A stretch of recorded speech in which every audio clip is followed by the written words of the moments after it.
Tu as mis une serviette de bain sous les draps. Tu as arrêté de porter du clair.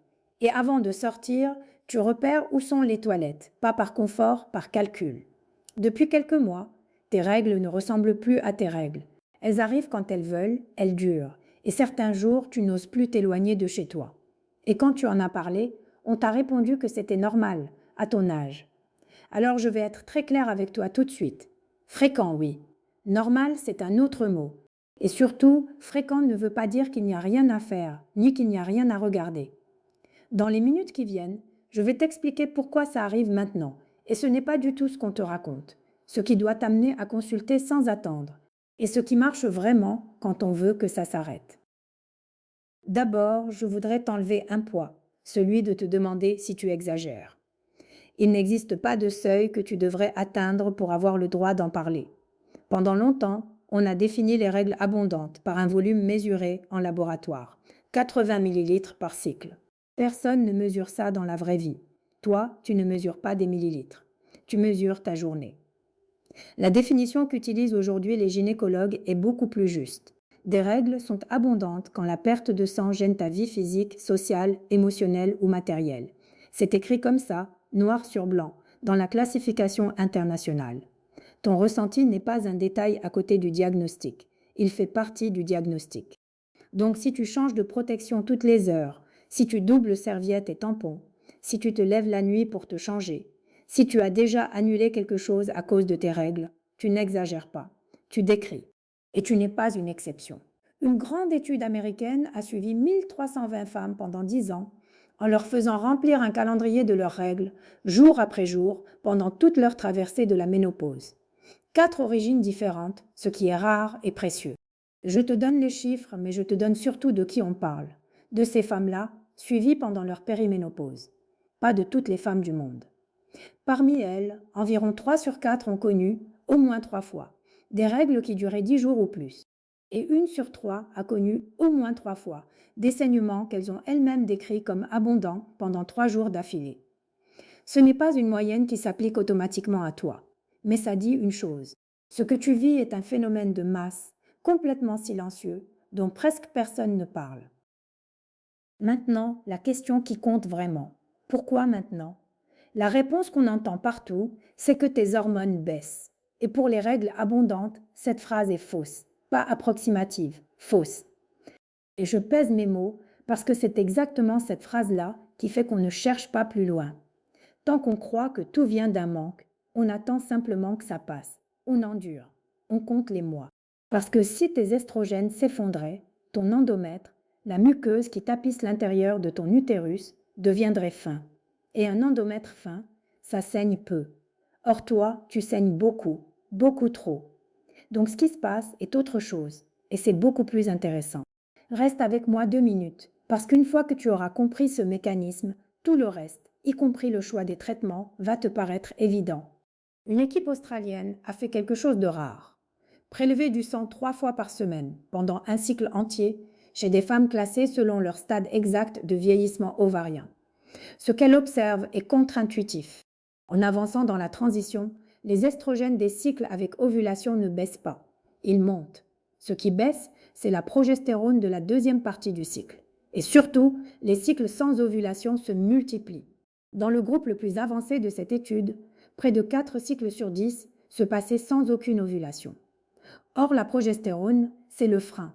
C'est elle qui arrête la construction de l'endomètre et c'est elle qui organise son évacuation proprement à date. Pas d'ovulation, pas de progestérone, pas de frein.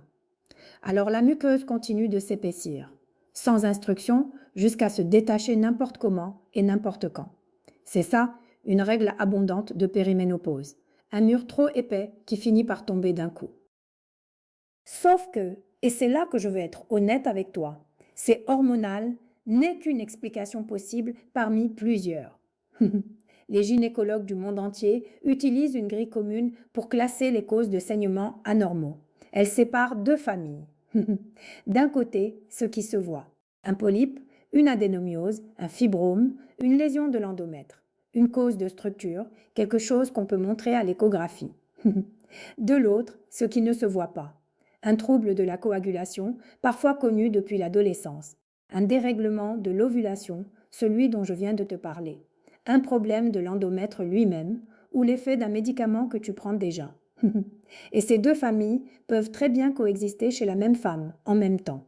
C'est exactement pour ça qu'on ne peut pas conclure au téléphone, ni sur Internet, ni avec cette vidéo. Prends l'exemple des fibromes. Une étude américaine a fait passer une échographie à des femmes de 35 à 49 ans, qu'elles se plaignent de quelque chose ou non, la majorité en avait. En cumulant jusqu'à 50 ans, plus de 8 femmes noires sur 10 et près de 7 femmes blanches sur 10 en développent au moins un. Retiens bien le dénominateur. Ce sont des femmes dépistées systématiquement, pas des femmes qui consultaient, et la plupart de ces fibromes ne donnaient aucun symptôme.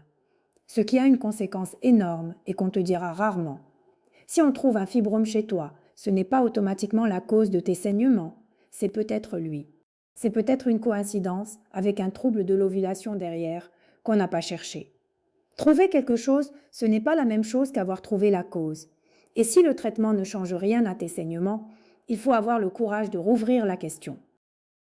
Maintenant, je voudrais te parler de ce qu'on oublie presque toujours. Et c'est peut-être le passage qui va le plus changer ta vie. Tu es fatigué. Tu montes un escalier et tu es essoufflé. Tu as froid tout le temps. Tu perds des cheveux. Tu as du mal à te concentrer. Et le soir, tes jambes ne tiennent pas en place dans le lit. Et tout ça, on va le mettre sur le compte de la ménopause. C'est tellement pratique, la ménopause. Ça explique tout, donc ça n'explique rien. Mais si tu saignes beaucoup, tous les mois, depuis des mois, tu perds du fer. Et une carence en fer donne exactement ces symptômes-là. Exactement ceux-là. Le piège, c'est qu'on peut manquer de fer bien avant d'être anémié.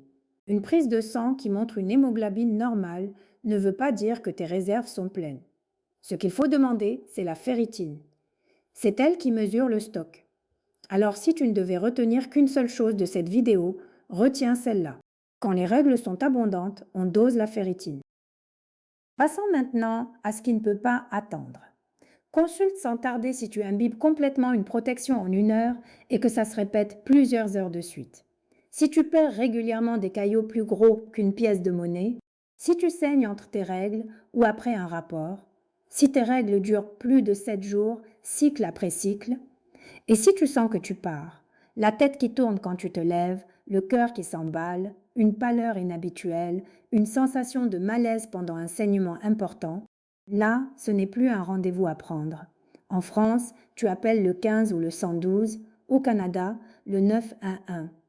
Une hémorragie, ça se traite très bien, mais ça se traite tout de suite. Et je veux désamorcer une chose. Beaucoup de femmes hésitent parce qu'elles ont peur de déranger pour des règles, de passer pour celles qui dramatisent. Un saignement qui te fait perdre connaissance n'est pas une histoire de règles, c'est une perte de sang. On ne demande à personne d'attendre poliment dans ce cas-là. Il y a un autre point sur lequel je ne vais pas te ménager, parce que te ménager ici serait te desservir. À partir de 45 ans, devant des saignements anormaux, les équipes ne se contentent pas d'expliquer par les hormones. Elles regardent l'endomètre, par une échographie, et souvent par un prélèvement, une biopsie, qui se fait au cabinet et qui prend quelques minutes. Ce n'est pas parce qu'on te soupçonne de quelque chose de grave, c'est parce que la plupart des cancers de l'endomètre commencent par un saignement anormal. Et c'est un cancer qu'on guérit très bien quand on le prend tôt. Le saignement, c'est le signal d'alarme. C'est presque une chance de l'avoir. Et une règle absolue, celle-là sans aucune exception. Si tu n'as plus eu de règles depuis 12 mois, donc si tu es ménopausée, et que tu saignes, même une goutte, même une seule fois, ça se regarde. Toujours, sans attendre le prochain rendez-vous. Bonne nouvelle maintenant, parce qu'il y en a une, et elle est grande. On sait ce qui marche. Une équipe a repris l'ensemble des essais disponibles sur les traitements des règles abondantes et les a comparés les uns aux autres. Un traitement ressort en tête des traitements de première intention, de façon constante. Ce n'est pas la chirurgie, ce n'est pas la pilule, c'est le stérilet qui diffuse une hormone, un progestatif, directement dans l'utérus. Un essai anglais l'a testé dans la vraie vie en médecine générale. 571 femmes de 25 à 50 ans tirées au sort entre ce stérilet et les traitements habituels. Au bout de 2 ans, le stérilet avait mieux amélioré leur qualité de vie. Et je veux être précise, parce que c'est souvent mal raconté. À 5 ans, les deux groupes allaient nettement mieux qu'au départ, et l'écart entre eux s'était resserré au point de ne plus être significatif. Ce qui reste vrai, c'est le bénéfice réel et durable dans les deux groupes.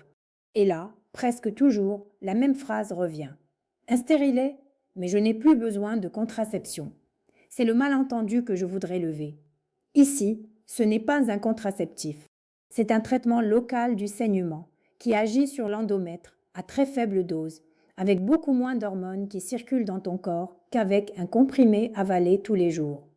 La contraception, c'est un effet en plus. D'ailleurs, bienvenue, parce qu'en périménopause, on peut encore tomber enceinte. Et si tu ne veux pas d'hormones du tout, tu n'es pas coincé. Il existe un médicament qui agit sur la coagulation, l'acide tranexamique, à prendre uniquement les jours de saignement. Dans un essai contre placebo, chez des femmes dont les pertes avaient été mesurées, il les a réduites d'environ 40%. Ces choix se discutent avec un médecin en fonction de ton histoire personnelle. Je te donne les options. Je ne te donne pas une ordonnance. 2 pièges avant de conclure. Le premier, c'est de s'entendre proposer une hystérectomie comme si c'était la seule issue. Enlever l'utérus règle, définitivement le saignement, c'est vrai, et pour certaines femmes c'est le bon choix, assumé et libérateur. Mais c'est une opération lourde. Elle vient après les traitements médicaux, pas avant. Si on te la propose d'emblée, tu as parfaitement le droit de demander ce qu'on n'a pas encore essayé. Le second piège, c'est Internet. Tu vas croiser des tisanes qui rééquilibrent les hormones, des compléments spéciaux flux abondants, des poudres vendues à 3 chiffres. Rien de tout ça n'a fait la preuve qu'il réduit un saignement. Et même pour le fer, qu'on trouve en libre service, ne te supplémente pas à l'aveugle. Trop de fer n'est pas anodin. On dose d'abord, on corrige ensuite. Alors je récapitule et on se quitte là-dessus. Ce que tu vis a une explication physiologique. Ce ne sont pas tes estrogènes qui s'effondrent, c'est ton ovulation qui devient irrégulière et ta progestérone qui ne vient plus poser le frein. Fréquent ne veut pas dire bénin. Essai de votre âge n'est pas un diagnostic. Demande une ferritine. Note tes cycles pendant 2 mois, avec les jours où tu changes de protection plus d'une fois par heure. C'est la chose la plus utile que tu puisses poser sur le bureau, à ton rendez-vous. Et sache qu'il existe des traitements efficaces bien avant la chirurgie. Tu n'as pas à organiser ta vie autour de tes règles. Pas à 45 ans, pas à 50, pas du tout. Si cette vidéo t'a aidé, abonne-toi à Vive Anafem. Chaque semaine, je décrypte ce que la science dit vraiment de cette période de nos vies.